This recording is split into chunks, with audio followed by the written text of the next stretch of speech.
नमस्कार मंडळी, मी मुग्धा गोडबोले वाचन व्रताच्या पुढच्या भागात पुन्हा एकदा तुम्हा सगळ्यांचं स्वागत करते.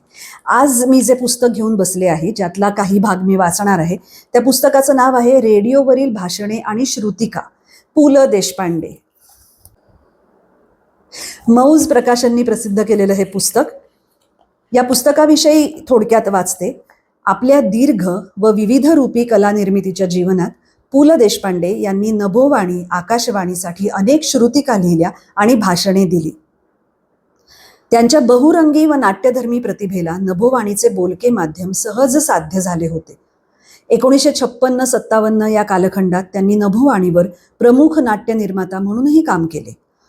नभोवाणीच्या माध्यमाचे प्राणतत्व उत्तम प्रकारे जाणणारा अतिशय यशस्वी व लोकप्रिय लेखक, वक्ता व निर्माता म्हणून त्यांनी असामान्य यश मिळवले आणि त्या क्षेत्रात अखिल भारतीय प्रतिष्ठा प्राप्त केली. त्यांच्या भाषणांची व श्रुतिकांची बहुतेक हस्तलिखिते जिव्हाळ्याने व साक्षेपाने सुनीता देशपांडे यांनी जपून ठेवली होती. त्यातील निवडक प्रस्तुत संग्रहात 2 भागात प्रसिद्ध होत आहे. त्यापैकी हा भाग 1. यातला एक लेख मी वाचते. लेखाचं नाव आहे घर पहावं बांधून. घर पहावं बांधून किंवा लग्न पहावं करून, याच्या मागं बांधा म्हणजे कळेल किंवा करा लग्न आणि बसा पश्चाताप करत असला एक बेसूर वाजत असतो.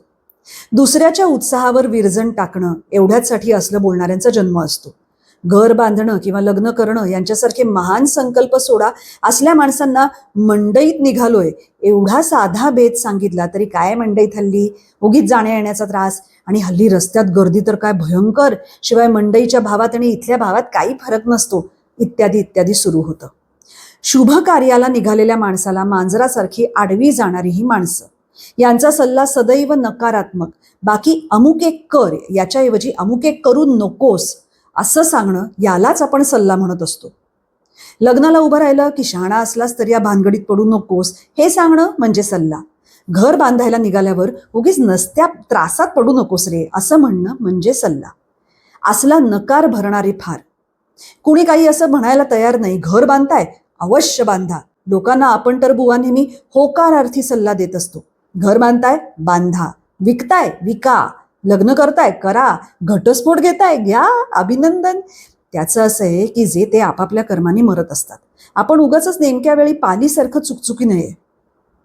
मी माझं घर बांधायचा बेत जाहीर केला तेव्हा देखील मला देखील सावधान म्हणणारेच भेटत गेले. फक्त एकच गृहस्थ असा भेटला की मी आमच्या एका मित्राला माझा बेत सांगत होतो. ते ऐकल्यावर लगेच म्हणाला, घर बांधताय व्हेरी गुड, अवश्य बांधा. अहो, घर बांधण्यासारखं थ्रिल नाही. आपण काहीतरी नवीन उभं करतोय याचा आनंद निराळाच असतो. आपली काळजी आम्ही घेऊ. पैसे कमी पडले म्हणून घर अर्धवट राहिलं असं काही आम्ही होऊ देणार नाही. सुलभ हप्ते, 12 वर्षानंतर घर सर्वस्वी आपल्या मालकीचं. स्वतःचं घर ही एक अमूल्य आनंदाची ठेव आहे. तो एवढं बोलल्यावर मला वाटलं लगेच घर बांधो घर असली एखादी रेकॉर्ड वाजणार. सुरुवातीला साध्या तुमच्या आमच्या भाषेत बोलणारा हा माणूस एकाएकी विविध भारतीच्या व्यापारी विभागाच्या भाषेत का घुसला ते काही मला कळेना.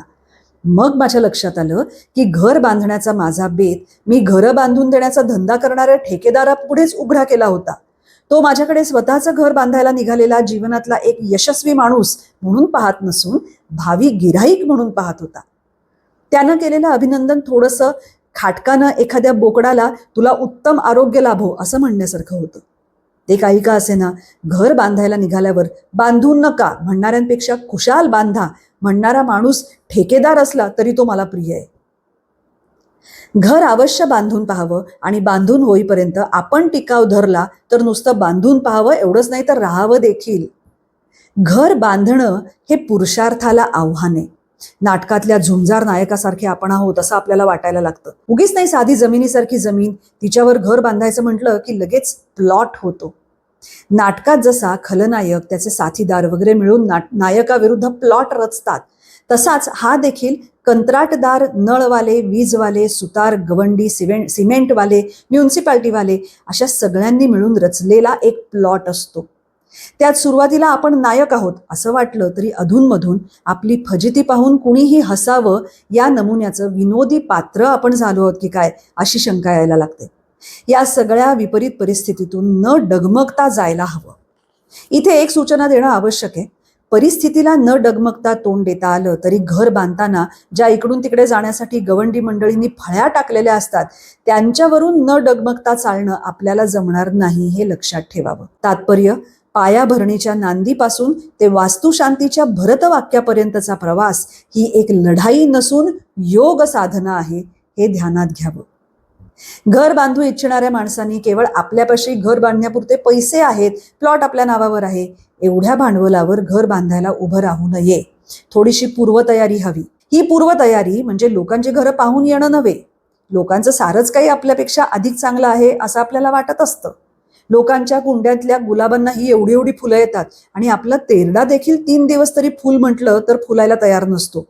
तेव्हा लोकांची घरं, बागा वगैरे विसरून जावं. घर बांधण्याच्या पूर्वतयारीत वास्तुशास्त्राचं ज्ञान मिळवणं यालाही काही अर्थ नाही. फक्त आपण वास्तुशास्त्र कोळून प्यायलो आहोत असं दाखवता आलं पाहिजे. आपण घर बांधायला घेत असल्याची कोण कोण वास्तुशिल्पी, अभियंते, संविदाधर जाऊ दे, म्हणजे आर्किटेक्ट्स, इंजिनियर, ठेकेदार वगैरे मंडळींना कशी लागते याच्या विचारात वेळ दवडू नये. मुंगीला साखरेचे कण अमक्या अमक्या ठिकाणी पडलेत हे सांगायला कोणी जातं का? आपल्या घरात लग्नाचा मुलगा आहे ही खबर बुलढाण्यापर्यंतच्या बापांना कशी लागते? लागते, हेच त्याचं उत्तर. तशीच आपण घर बांधणार आहोत ही खबर जगाला लागते. ती कशी लागते याचं कारण हवंच असेल तर सांगतो. आपण हा निर्णय कुठल्या तरी गाफील क्षणी आपल्या गृहिणीला सांगून जातो. हे जवळजवळ आकाशवाणीच्या वृत्त विभागाला सांगण्यासारखंच आहे, नाही का?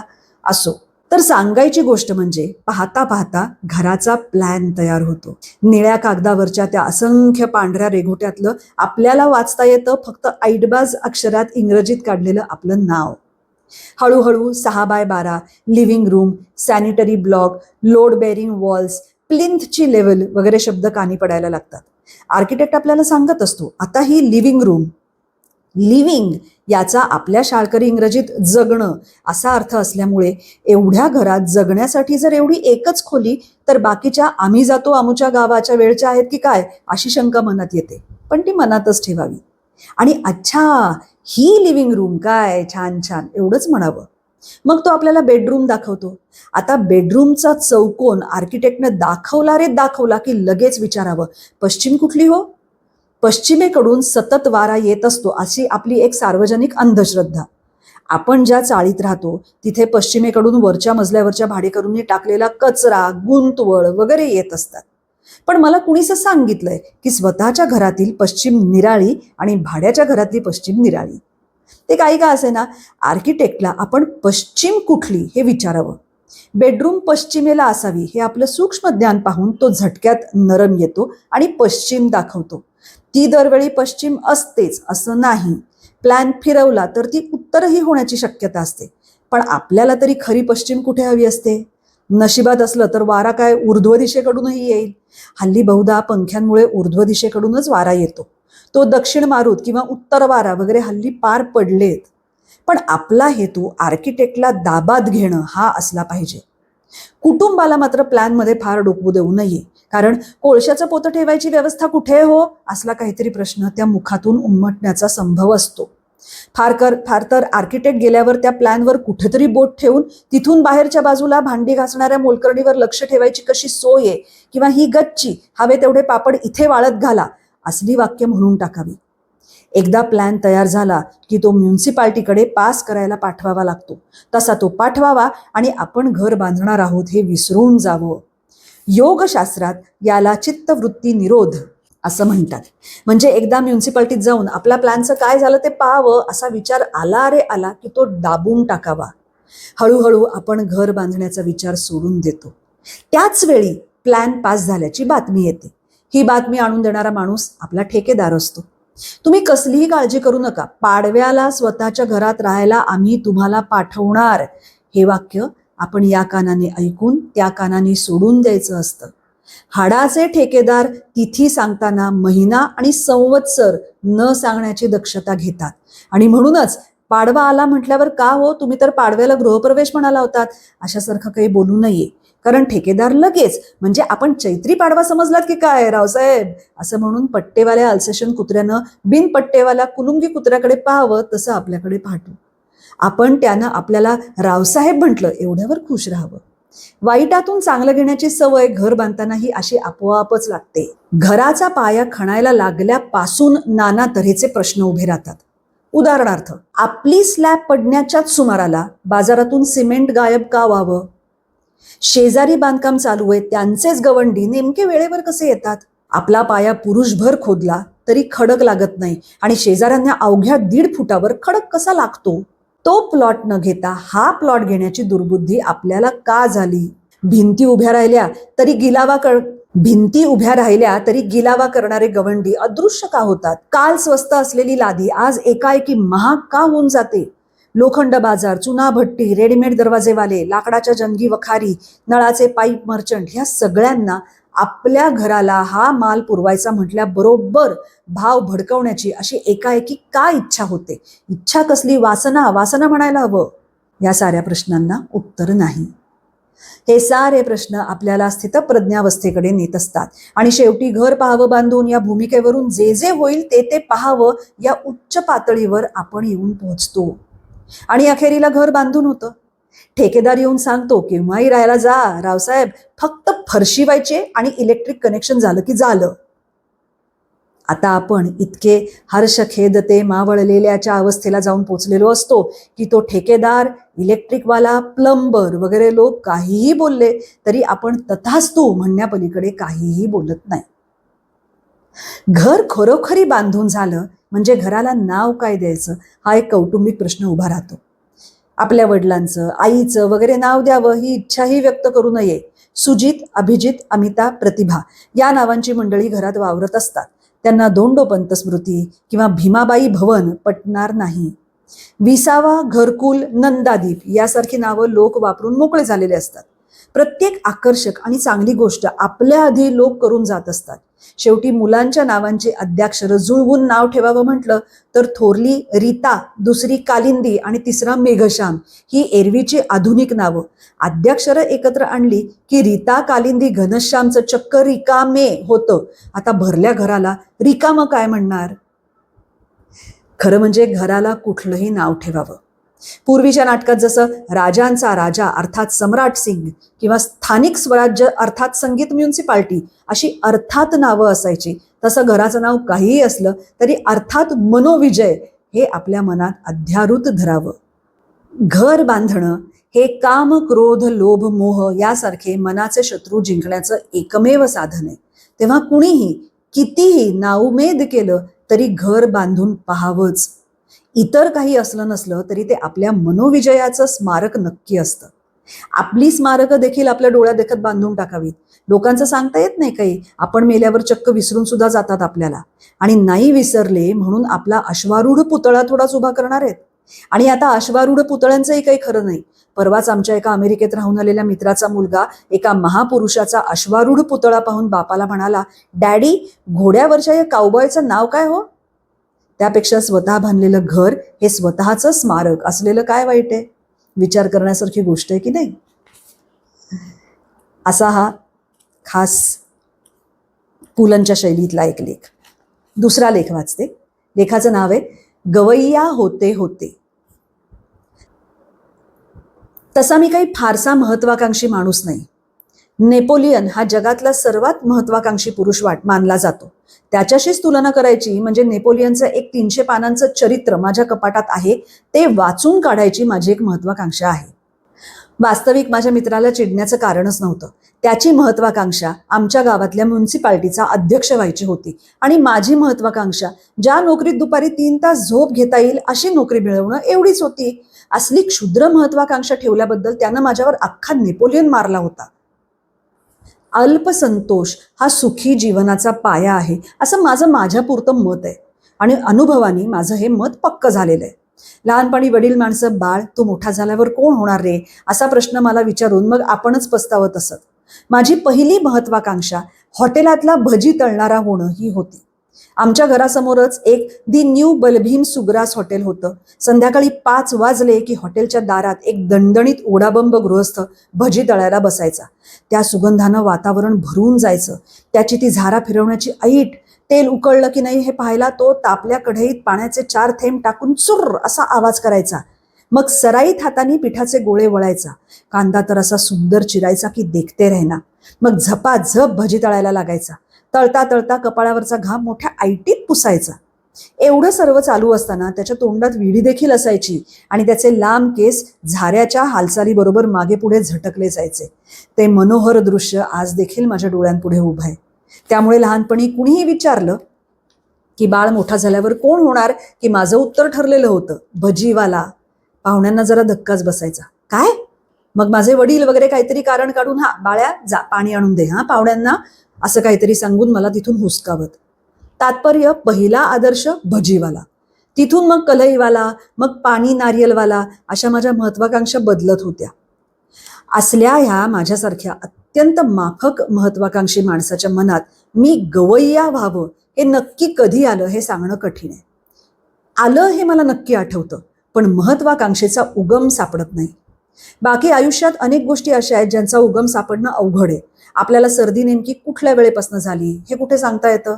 मला पहिली शिंक काल 3:02 आली आणि तिथून सर्दी सुरू झाली असं सांगणारा महाभाग मला तरी भेटला नाही. माझ्यासमोर पडलेल्या नेपोलियनला तरी फ्रान्सचा बादशाह होण्याचं पहिलं स्वप्न कधी पडलं हे सांगता आलं असतं असं मला वाटत नाही. पण माझा गवई होण्याचा संकल्प आणि तो भजीवाला याचा काहीतरी संबंध असावा. हल्लीचे दिवस हे अंतर्मनाच्या भानगडीतून नाती जुळवण्यात जाते. वास्तविक गायन आणि भजी यांचा अजिबात संबंध नाही असं नाही. अनेकांच्या आवाजाचं भज झालेलं आपण ऐकलं असेल, किंवा मैफिलीत भिकार गवयाला भजांचा अहेर केल्याचं ठाऊक असेल आपल्याला. परदेशात अशा वेळी म्हणे नासक्या अंड्यांच्या किमती वाढतात. भारत अहिंसक असल्यामुळे अंड्यांची हिंसा न करता अहिंसक शाकाहारी भजांचा वापर करतो. हे आपल्या अहिंसक प्रवृत्तीला साजेच असे. पण मी तो भजीवाल्याचा आणि माझा गवई होण्याचा संबंध आहे म्हणतो तो तसा नव्हे. दारापुढला तो भजीवाला हा माझा आदर्श होता. मोठेपणी मी त्याच्या इतके लांब केस वाढवणार होतो, ओठाच्या एका कोपऱ्यात विडी ठेवणार होतो आणि भजी तळता तळता त्याच्यासारख्या ताना मारणार होतो. हो, ताना मारणार होतो. कारण तो भजीवाला भज्यांचं पीठ उकळणाऱ्या तेलात मुठीतून फिरवून फिरवून टाकता टाकता जोर जोरात तानाही मारायचा. झाऱ्यानं भजी उचलून टोपलीत टाकता टाकता पिया बिन नाही आवत चैन म्हणायचा. मला वाटतं गवई होण्याची कल्पना माझ्या डोक्यात प्रथम रुजली ती त्या प्रसंगातून. पुढं अनेक पाहुण्यांना, प्रश्नांना मी भजीवाला होणार हे माझं उत्तर ऐकून माझ्या तीर्थरूपांनाही काळजी वाटायला लागली असावी आणि मग त्यांनी घरच बदललं. आता आम्ही निराळ्या गल्लीत राहायला गेलो, पण आपण भजांच्या आगीतून निघून संगीताच्या फुफाट्यात पडलो याची माझ्या तीर्थरूपांना कल्पनाही नव्हती. आमच्या नव्या घरासमोरच गाण्याचा क्लास होता. बाहेर बोर्ड होता, तुंबरू संगीत युनिव्हर्सिटी. इथे शास्त्रोक्त गायन, सुगम संगीत, फिल्मी संगीत, सतार, दिलरुबा, व्हायलिन, हार्मोनियम, सारंगी, फ्लूट, सरोद, विचित्रबीन, गोटुवाद्यम, क्लॅरिओनेट, मृदुंगम आणि घटम शास्त्रीय पद्धतीने शिकवण्यात येईल. संध्याकाळी 6 ते 7 शॉर्टहँड आणि टायपिंगही शिकवण्यात येईल. मला लहानपणी तो बोर्ड पाठ झाला होता. एका 10x8च्या जागेत ही तुंबरू संगीत युनिव्हर्सिटी होती आणि युनिव्हर्सिटीचे एकमेव प्रोफेसर मास्टर भगवान कुमार सकाळच्या वेळी ती खोली झाडताना मला माझ्या गॅलरीतून दिसायचे. दिसायला तेही माझ्या आदर्श भजीवाल्यासारखेच होते. त्यांचेही केस लांब होते आणि दातात विडी धरून बोलायची त्यांनाही सवय होती. मग 8 वाजता क्लास सुरू व्हायचा. मी इकडे गणित सोडवत बसे आणि तिकडून तुम जागो मोहन प्यारे सुरू व्हायचं. त्या संगीताशी मी इतका तन्मय होत असे की अनेक वेळा मी गणिताची उत्तरं गमपधनिसा वगैरे लिहून शाळेतल्या माझ्या मास्तर नावाच्या 7 जन्मीच्या वैऱ्याचा मार खाल्ला होता. पण ध्येयासाठी हाल सोसावे लागणं हे माझ्या धड्यातलं वाक्य मी पाठ केलेलं होतं. गॅलरीत गणित सोडवता सोडवता मला तुम जागो मोहन प्यारे, धीट लंगरवा कैसे घर, येरी आली पिया बिन वगैरे चीजा पाठ झाल्या होत्या आणि वडील कचेरीला गेले की एकलव्याच्या निष्ठेनं कंठगत केलेल्या त्या चीजा गाऊन मी घर डोक्यावर घेत असे. कुणालाही कल्पना नव्हती की त्या घरात उद्याचा तानसेन मोठा होतोय. पण एकदा तो दुर्दिन उजाडला. असेच कोणीतरी पाहुणे आले होते आणि कुठल्याही पाहुण्याप्रमाणे त्यांनी प्रश्न केला, बाळ मोठा झाल्यावर तू कोण होणार? वडिलांचा खरकन उतरलेला चेहरा मला अजूनही आठवतो. माझ्या भजीवाला होणार या उत्तराची ते वाट पाहत होते. पण माझी महत्वाकांक्षा बदलल्याची त्यांना दाद नव्हती. मी चटकन सांगितलं, प्रोफेसर मास्टर भगवान कुमार. पाहुण्यांना काही कळलं नाही. अच्छा, प्रोफेसर होणार? ते म्हणाले. कसला प्रोफेसर? मी चटकन तो बोर्ड म्हणून दाखवला. येथे शास्त्रोक्त गायन, सुगम संगीत, फिल्मी संगीत, सतार, दिलरुबा, वायलिन, हार्मोनियम, सारंगी, फ्लूट, सरोद, विचित्रबीन, गोटुवाद्यम, क्लॅरिओनेट, मृदुंगम आणि घटम शास्त्रीय पद्धतीने शिकवण्यात येईल. संध्याकाळी 6 ते 7 शॉर्ट हँड व टाईप रायटिंगही शिकवण्यात येईल. त्यानंतर वडिलांनी पुन्हा ते घर बदललं. नवीन घर घेताना समोर हॉटेल, गायनशाळा वगैरे काही नाही याची खात्री करून घेतली आणि एका गुरांच्या दवाखान्यापुढे आम्ही राहायला गेलो. गवई होण्याची संधी हुकली, पण मनातून ती इच्छा गेली नव्हती. मी मोठा झाल्यावर गाण्याच्या बैठकींना जाऊ लागलो. मागे 2 तंबोरे, पुढे खां साहेब, डाव्या बाजूला आणि उजव्या बाजूला त्यांचे साथीदार. ती वाहवा, ते क्या कहने हे मैफिलीतल्या रसिकांचे उद्गार. मी रात्री घरी परत अस्वस्थ होऊन येत असे. येता येता गवई झाल्याची स्वप्न देखील पाहत असे. दारात म्युझिक सर्कसच्या सेक्रेटरींची रांग लागलीये. भगिनी समाजाच्या कार्यकर्त्या महिला, ते काही नाही, तुमचं गाणं झालंच पाहिजे हा आमच्या क्लबात, म्हणून लढीवाळपणे माझ्याशी बोलतायत. आणि मी, नाही हो, परवा मला जालंधरला प्रोग्राम आहे, मग कलकत्त्याला कॉन्फरन्स आहे, तिथून आफ्रिकेत आमचं कल्चरल डेलिगेशन जाणार आहे, त्यात मी आहे. अशी मखमली उत्तरं मी देतोय आणि त्या बायका हे काय हो असं म्हणतायत. असली स्वप्न पाहत रात्रीच्या रात्री मी जागून काढत असे. तशी माझी संगीताची इतर सगळी तयारी झाली होती. मी चांगला भक्कम तंबाखू खात होतो. डझनभर कुडते शिवून तयार होते. वाढत्या वयाबरोबर टक्कल पडत गेल्यामुळे लांब केसांचं जमलं नाही, म्हणून लांब मिशा वाढवल्या होत्या. बागेश्री, भैरव, भीमपलास ही नावं मी वांगी, बटाटे, कांदे म्हटल्याच्या सहजतेने घेत असे. मला राग बीग ओळखता येत नव्हते. अशा वेळी कोणी रागाचं नाव विचारलं की तोंडात तंबाखू असल्याचा बहाणा करून मी हाताच्या खुणेनी रागाचं नाव सांगण्याचा प्रयत्न करत असे.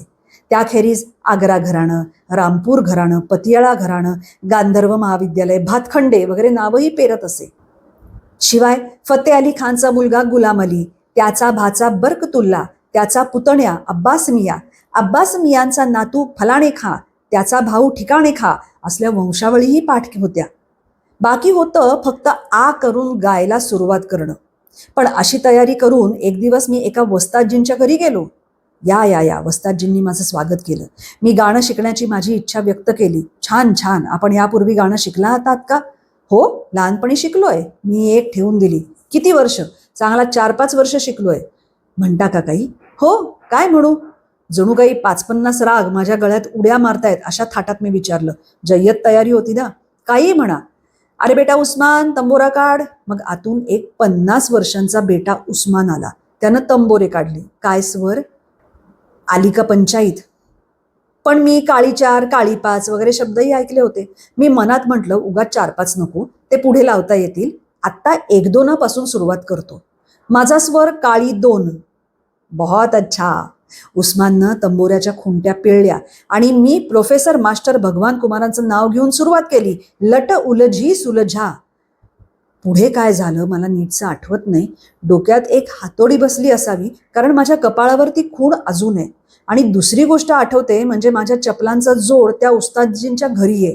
त्याखेरीज एकच आठवतं म्हणजे माझा स्वर ऐकल्याबरोबर म्हातारे उस्तादजी जोरात ओरडले होते, बेवकूफ, गाणं म्हणजे काय भजी तळणं वाटतं का काय तुला? माझ्या गाण्यात भजीवाला, मास्टर प्रोफेसर भगवान कुमार आणि गुरांच्या दवाखान्यातले पेशंट या तिघांचाही समन्वय झाला असावा. पुन्हा त्या दिशेला मी गेलो नाही. आता मला तबले, तंबोरे दिसले की घेरी येते. माझ्या त्या लट उलझी सुलझा मध्ये अशी काय शक्ती होती की ज्यामुळे त्या 80 वर्षांच्या उस्तादाचं 80 वर्ष पोटात साठलेलं पित्त खवळून बाहेर आलं, देव जाणे. पण चांगलं हातातोंडाशी आलेलं गाणं गेलं, एवढंच. भारतीय संगीताचं दुर्दैव. नाहीतर काय, एक तानसेन जन्माला येण्यापूर्वीच मेला ना हो. अशी ही पुलंची 2 भाषणं. रेडिओवरील भाषणे आणि श्रुतिका या मौज प्रकाशननी प्रसिद्ध केलेल्या पुस्तकातले हे 2 लेख जरूर वाचा.